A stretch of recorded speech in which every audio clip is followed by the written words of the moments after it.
मंत्री को 28 अक्टूबर 1900 ईस्वी में हुआ। जब मैक्स मुलर जब 4 वर्ष के थे तो उनका पिता का देहांत हो गया। इसलिए परिवार की आर्थिक स्थिति बहुत दयनीय हो गई। जब मैक्स मुलर 18 वर्ष के थे तो लीप्जिग विश्वविद्यालय में संस्कृत का अध्ययन किए। वे संगीत के अतिरिक्त लैटिन और ग्रीक के निपुण उसमें पढ़ाई किए, निपुण हो गए और किन 5 और 3 का अनुवाद भी किए हैं।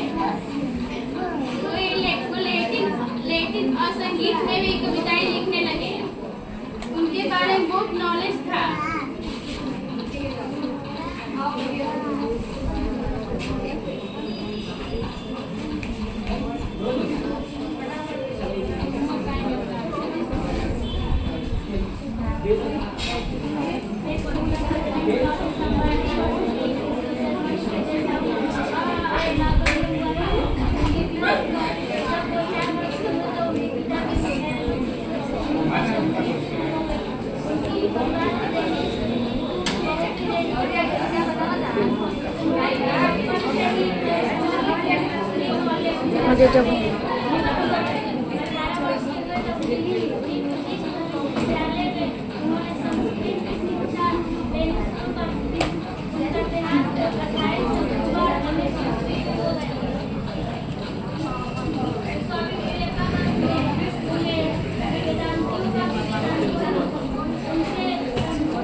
स्वामी विवेकानंद ने मैक्स मुलर को वेदांतियों का वेदांत कहा। स्वामी थोड़ा के लिए उसको भी बहुत कॉन्फिडेंस चाहिए वर्ड्स की बात है जी। यहाँ के बोलना हर किसी की बात की नहीं, इतना बहुत अच्छा है। कहीं कहीं तुम इधर का उधर सीक्वेंस चेंज किए बचपन में गलत है। संस्कृत का नॉलेज बचपन से गलत है। लीप्जिग विश्वविद्यालय में अध्ययन किए जरूर, लेकिन 18 बढ़ा दिया। ठीक है, चलो आगे बढ़ते हैं, स्टडी को आगे बढ़ाते हैं। मैक्स मुलर द्वारा लिखित भारत से हम क्या सीखे? पाठ को जो एक किस रूप में है? भाषा पैड के रूप में है। तो कल इसकी कड़ी थोड़ा बहुत मैंने पढ़ाया था, आगे चैप्टर में ले सकते हैं, पढ़ाते हैं। कुछ बताया था मैंने ना दार्शनिक के बारे में, लेखन के बारे में। आज और आगे बढ़ते हैं, ठीक है, कॉल नहीं करेंगे। बुक खोले ना, बुक से रिलेटेड है बेटा। तो आगे बोलते हैं मैक्स मूलर जी भारत के बारे में, और क्या आगे बोलते हैं मैं बता रही हूँ कि दो पैराग्राफ मैंने पढ़ाया था। थर्ड पैराग्राफ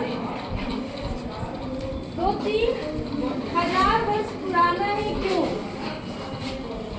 2-3 हजार वर्ष पुराना ही क्यों आज का भारत भी ऐसी अनेक समस्याओं से भरपूर है। यानी अभी भी जरूरी नहीं कि पहले समस्याएं नहीं थी, अभी भी समस्याएं समाधान हुआ है, लेकिन नई समस्याओं का जनन हो चुका है, जिनका समाधान 19वीं सदी के हम यूरोपियन लोगों के लिए भी उतना ही वांछनीय है। केवल हमारे पास उस भारत को पहचान सकने वाली दृष्टि की आवश्यकता है कि जब तक हम किसी प्रॉब्लम को जानेंगे नहीं, उसका कैसे करेंगे, अपनी कमी को नहीं जानेंगे, उसको फेस कैसे करेंगे। जानो मतलब मैंने कमी किया है, मेरे में ये कमी है। आगे यदि आपकी अभिरुचि का मतलब होता है कि इंटरेस्ट था कि किसमें आपको मन लगता है पढ़ने में। जैसे तुम लोग 10th पास आउट करोगे, तुम्हारी रुचि के अकॉर्डिंग स्ट्रीम चेंज हो जाएगी। जैसे कि आर्ट्स, कॉमर्स और साइंस। अब किस बच्चे को कौन सा स्ट्रीम लेना है, वो अपनी रुचि के अनुसार लेगा कि कौन सा सब्जेक्ट पढ़ने के लिए बहुत मन लगेगा।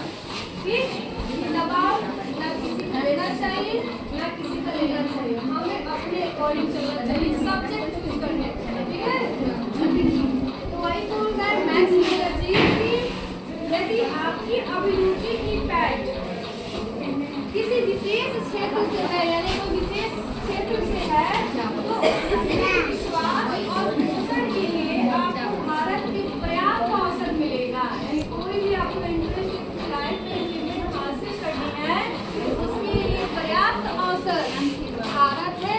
अब भारत आइए, आपको जो भी जिस भी क्षेत्र में जाना है, आपको 100% सुअवसर वहाँ पे मिलेगा।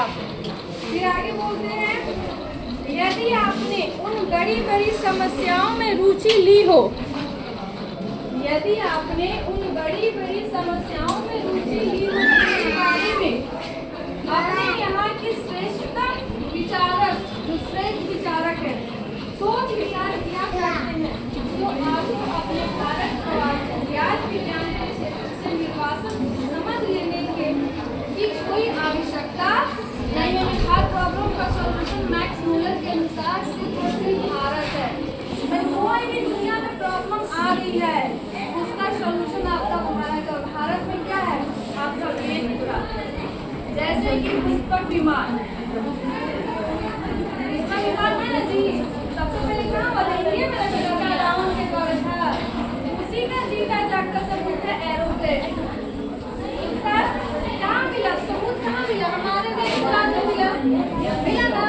वही विदेशी लोग हमारे वेद पुराण को पढ़ के अपना नाम दिए। जैसे एरोप्लेन के बनाने वाले का नाम क्या है, जो इसने इन्वेंशन किया था, राइट ब्रदर्स। और एक विदेशी ले गया, पढ़ा